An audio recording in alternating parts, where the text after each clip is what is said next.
नमस्कार, आप देख रहे हैं भारत एक्सप्रेस और मैं हूं आपके साथ आंचल मित्तल।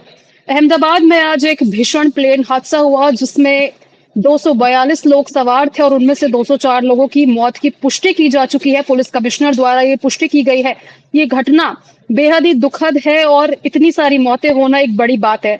इसी को लेकर इस वक्त मेरे संवाददाता रजनीश कपूर मौजूद है, साथ ही उज्जवल मिश्रा भी मौजूद है। इनसे समझेंगे कि आखिरकार ये हादसा कब हुआ, कैसे हुआ, क्या कुछ इसमें और फैक्टर्स निकल कर आ रहे हैं। तो रजनीश जी, सबसे पहले मैं आपसे ही जानना चाहूंगी। जी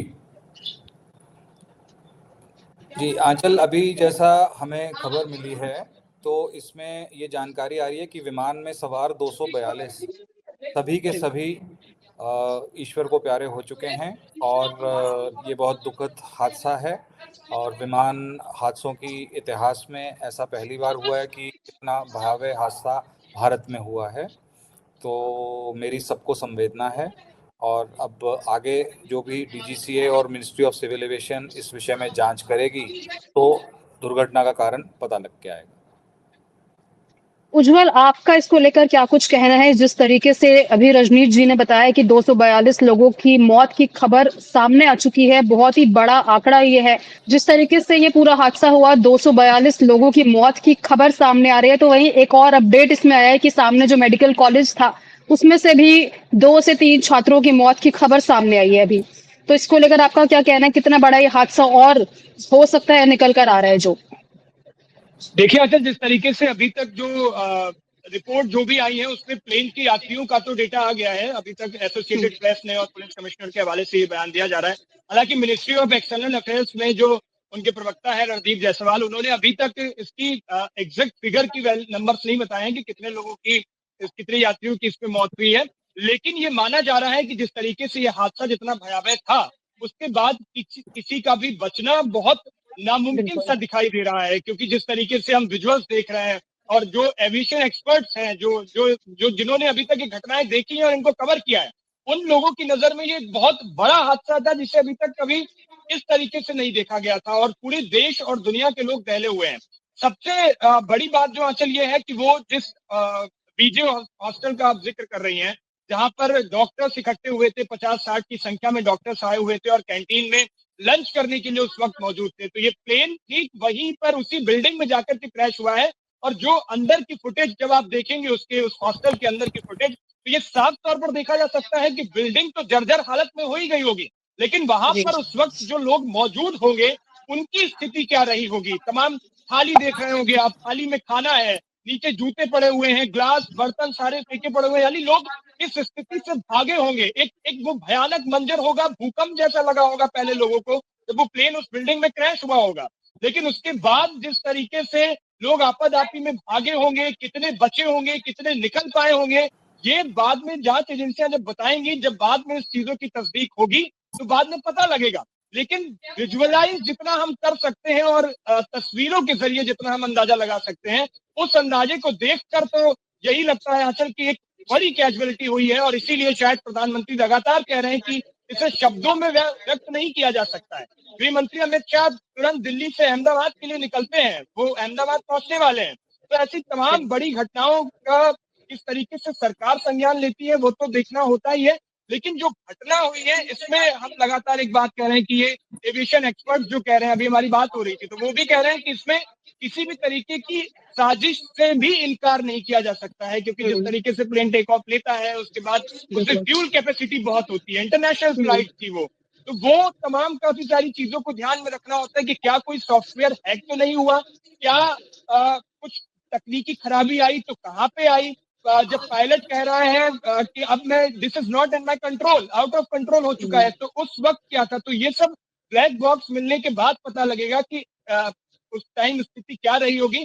हालांकि जिस तरीके से वो मंजर था चल, वो तस्वीरों के जरिए जब हम देखते हैं और जो आसपास के लोगों के जब हम बात सुन रहे हैं, चश्मदीदों के बयान सुन रहे हैं, परिजनों का रो रो करके बुरा हाल है, तो ये मुझे लगता है अपने आप में बहुत भयावह मंजर है जो शायद अभी तक इतनी बड़ी स्थिति में नहीं देखा होगा किसी।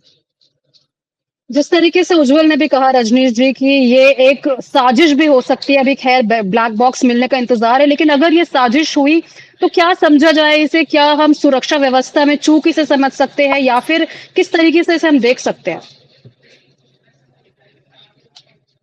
देखिए आंचल, ऐसा है कि अभी अभी डीजीसीए की एक स्टेटमेंट आई है। इसकी जो इनिशियल उन्होंने कारण बताया है उसे बर्ड हिट हुँ, कहा है, यानी कि पंछी का टकराना विमान से। तो यस। साजिश को अभी फिलहाल उन्होंने दरकिनार कर दिया है।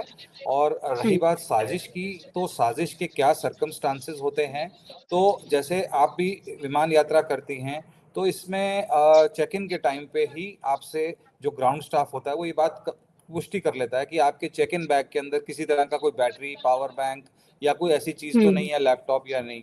यदि जी। कोई ऐसा विस्फोटक सामान उसके अंदर है, तो देखा गया है पहले हादसे सामने आए हैं कि पावर बैंक किसी का एक्सप्लोड किया है। तो तब से हम हुँ, लोगों को हिदायत दी जाती है यात्रियों को कि आप पावर बैंक या कोई भी ऐसी विस्फोटक चीज़ को उसमें ना रखें, इसको हुँ। कैबिन बैगेज में ही रखा जाए।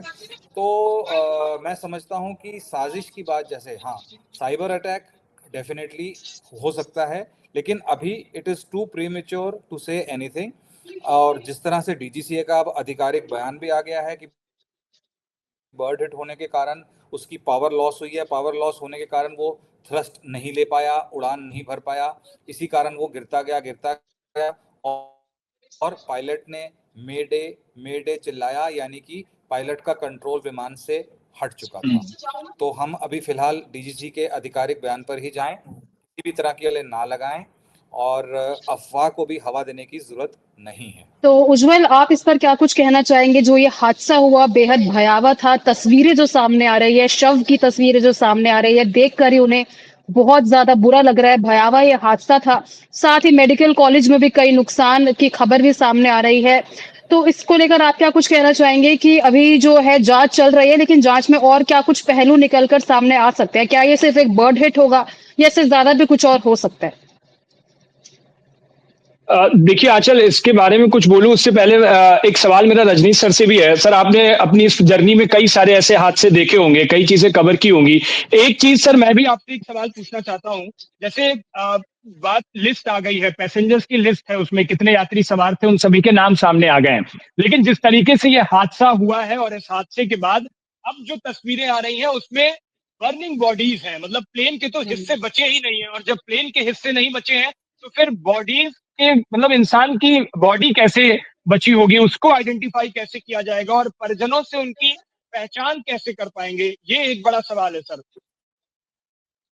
देखिए, ऐसे हादसों के अंदर सबसे ज़्यादा बॉडी आइडेंटिफिकेशन के लिए डीएनए टेस्ट ही काम में आता है। तो जो भी परिजन होंगे जिनके यात्रियों के, उनसे डीएनए सैंपल्स लिए जाएंगे, और कुछ बॉडी की आइडेंटिफिकेशन जो हो पाएगी वो तो आसान है। जो बचे कुचे होंगे उनको पैसेंजर मैनिफेस्ट के हिसाब से टैली किया जाएगा। अब जैसे भूतपूर्व मुख्यमंत्री भी गुजरात के इसके अंदर उनकी डेथ हो चुकी है, तो इस बात की पुष्टि हो गई है। तो कुछ ना कुछ, देखिए, पूरी तरह से तो बॉडी जली होंगी नहीं जली होंगी डिपेंड करता है कि किस विमान के किस हिस्से में सबसे ज़्यादा आग लगी है, और कहाँ तक आग पहुंची। और ब्लास्ट हुआ तो कुछ बॉडियां उड़ के भी गई होंगी, दूर इधर उधर फैली होंगी। और चूंकि अभी फ्लाइट ने जस्ट टेक ऑफ ही किया था, तो मैं ये उम्मीद करता हूं कि सभी यात्रियों ने सीट बेल्ट भी पहनी होगी, तो वो सब अपनी सीट से जुड़े होंगे। तो इधर उधर बॉडीज का उड़ना बहुत मुश्किल भी माना जा सकता है, लेकिन कुछ कह नहीं सकते हैं कि कई लोग हैं कि जो एहतियात नहीं बरतते हैं, फिर सीट बेल्ट को एक बंधन मानते हैं, तो सीट बेल्ट नहीं लगाते हैं। बॉडी आइडेंटिफाई करने के लिए डीएनए सैंपल ही एकमात्र साधन है जो कि पहचानने में सहयोग करेगा। जी आंचल, ओवर टू यू। जिस तरीके से बताया जा रहा है कि विमान में पेट्रोल भी काफ़ी ज़्यादा था क्योंकि वो लंबी यात्रा पे जा रहा था, लंदन तक वो विमान जा रहा तो एक कारण जो है ये भी निकल कर सामने आ रहा है कि पेट्रोल बहुत ज़्यादा था, तो इस वज़ह से जल्दी विमान ने आग पकड़ ली और इस वज़ह से जल्दी ब्लास्ट उसमें हो गया। देखिए, मैं समझता हूँ, चूंकि पावर फेलियर हुआ है विमान के अंदर और थ्रस्ट लॉस हुआ है, और विमान डेफिनेटली पूरी अपनी टेक ऑफ की ऑल्टीट्यूड पे नहीं जा पाया, मात्र 625 फीट पे, और उसके बाद नीचे गिरता हुआ, जैसा कि आपने भी वीडियो में देखा होगा कि उड़ा है, उड़ने के बाद सीधा नीचे आता गया है। तो नीचे नीचे गिरते ही उसमें ब्लास्ट होना तो लाजमी सी बात है। तो क्योंकि लंबी फ्लाइट है, 8 घंटे की लंदन की फ्लाइट होती है, 8 घंटे प्लस की, तो फ्यूल तो लेके ही चलता है उतना विमान यहाँ से। तो फ्यूल भी एक फैक्टर रहा है, गर्मी भी एक फैक्टर है, फुल लोड था विमान के अंदर और सब यात्रियों का सामान भी था, तो फैक्टर्स तो कई हैं।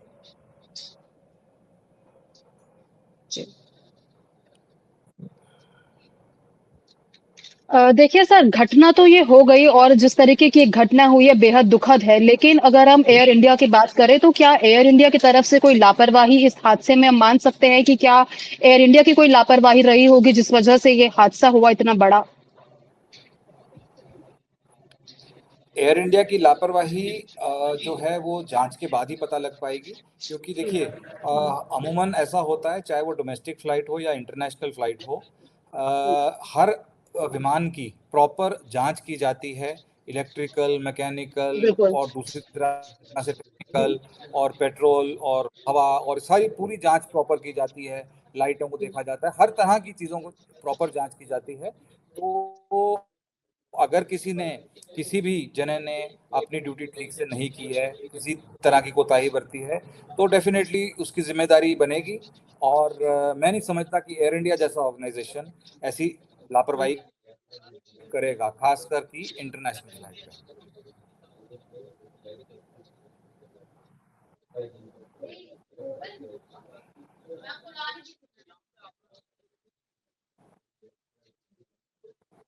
हेलो। जी, उज्ज्वल, आपको इस पर क्या कुछ लगता है कि जिस तरीके से ये एयर इंडिया की लापरवाही, खैर अभी डीजीसीए जांच इस पे पूरी कर रहा है, डीजीसीए का ऑफिशियल स्टेटमेंट भी आ गया है कि हम जांच कर रहे हैं और आगे जो है जानकारी सामने निकल कर आएगी, लेकिन अगर कोई थोड़ी सी भी लापरवाही हुई, जैसे कि रजनीश ने भी बताया कि पूरा सबसे पहले जब भी कोई विमान टेक ऑफ करता है तो जिम्मेदारी फ्लाइट की होती है, क्योंकि उसमें यात्री होते हैं, कि ढंग से जो है उसकी जांच की जाए, कोई इलेक्ट्रिकल फेलियर तो नहीं है, पेट्रोल ठीक से विमान में है नहीं, क्योंकि बहुत ही सारे लोगों की जिंदगी उस विमान के हाथ में होती है। तो अगर एयर इंडिया की कुछ लापरवाही सामने आती है तो क्या कुछ उन पर सजा हो सकती है, क्या कुछ प्रावधान उसके हैं?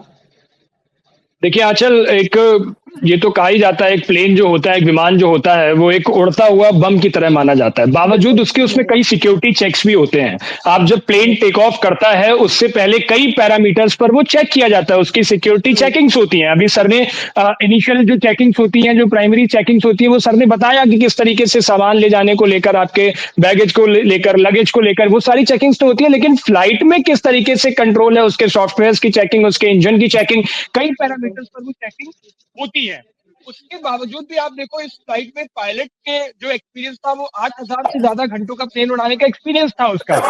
वो पायलट का हालांकि थोड़ा कम था, वो 1100 कुछ घंटे का एक्सपीरियंस था, लेकिन पायलट का एक्सपीरियंस था। और सबसे बड़ी बात जो है, वो मेडे कॉल जब की जाती है, वो तब किया जाता है जब प्लेन का कंट्रोल पूरी तरह से पायलट के हाथ से जा चुका होता है। बहुत इजीली मेडे कॉल नहीं दी जाती है।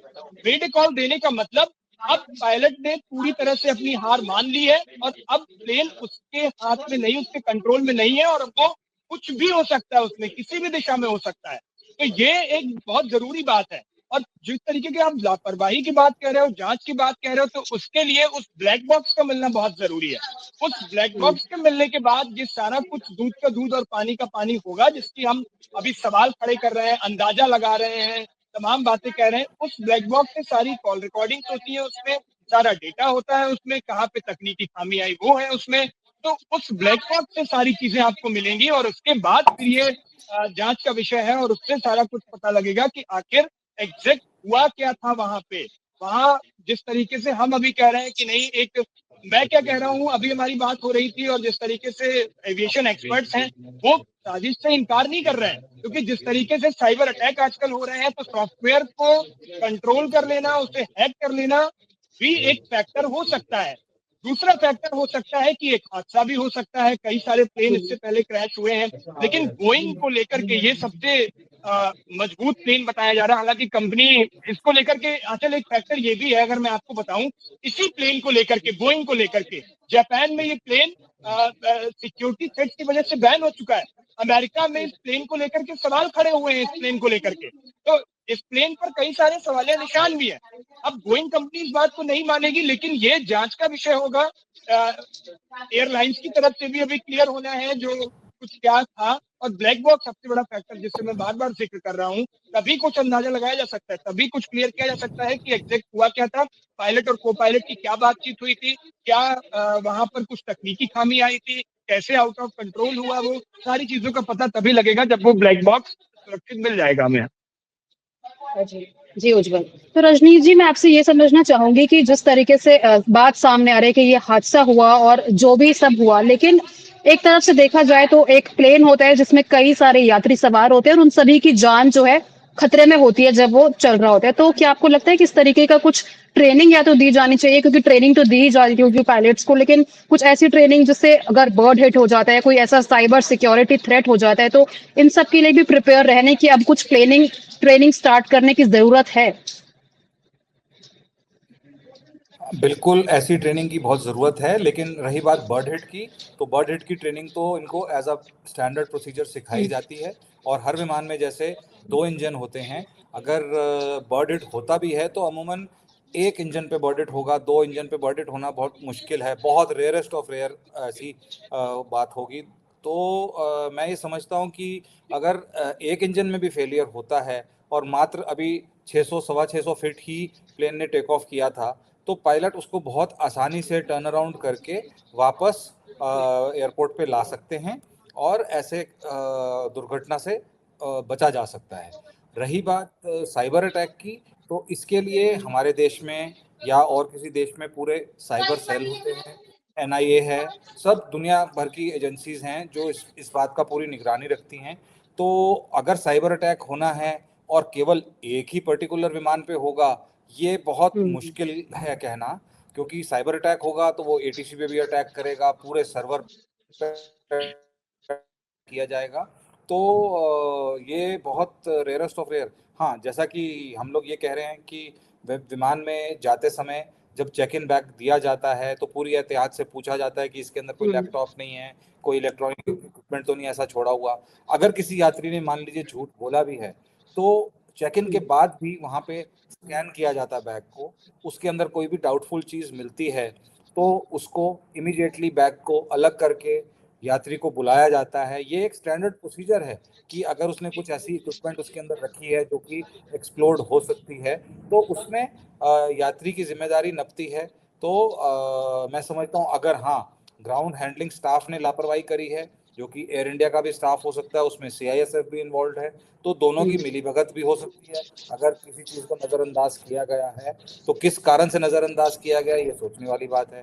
तो ये तो फिर जांच का विषय है कि चूंकि अभी DGCA ने प्राइमरी इस बात पे ये बोल दिया है कि ये बर्ड हिट था, तो मैं समझता हूँ कि क्योंकि विमान बोइंग का था, एयर इंडिया है, एविएशन एक्सीडेंट ब्यूरो है, वो DGCA, MOCA, तो ये सब के सब की एक जॉइंट इन्वेस्टिगेशन की जाएगी, क्योंकि ये एक कोई आम हादसा नहीं है, ये एक बहुत भीषण और बहुत बड़ा हादसा है। तो ऐसा नहीं है कि इसकी जांच कल या परसों में आ जाएगी। और जैसा कि मैंने अभी सुना है, बोइंग तक ने ये अपना बयान दे दिया है कि हम हर जांच में सहयोग करने के लिए तैयार हैं और एयर इंडिया से उनकी बातचीत चल रही है। और एयर इंडिया जैसा एक जिम्मेदार एयरलाइन किसी भी तरह की लापरवाही करे, ये बात गले नहीं उतरती है। तो जिस तरीके से ये हादसा सामने आया, एयर इंडिया जैसे जिम्मेदार एयरलाइंस के साथ ही ये हादसा हुआ है, ये बहुत ही बड़ी एक दुखद घटना है जो आज देश में घटी है और 242 लोगों की जान खतरे में रही, मौत की खबरें सामने आ रही है, तो बहुत ही दिल दहला देने वाली घटना है। इस वीडियो को लेकर आपकी क्या राय है, कमेंट बॉक्स में जरूर शेयर करें। उज्जवल बहुत बहुत शुक्रिया आपका, रजनीश जी बहुत बहुत शुक्रिया आपका जुड़े रहने के लिए। नमस्कार। Thank you.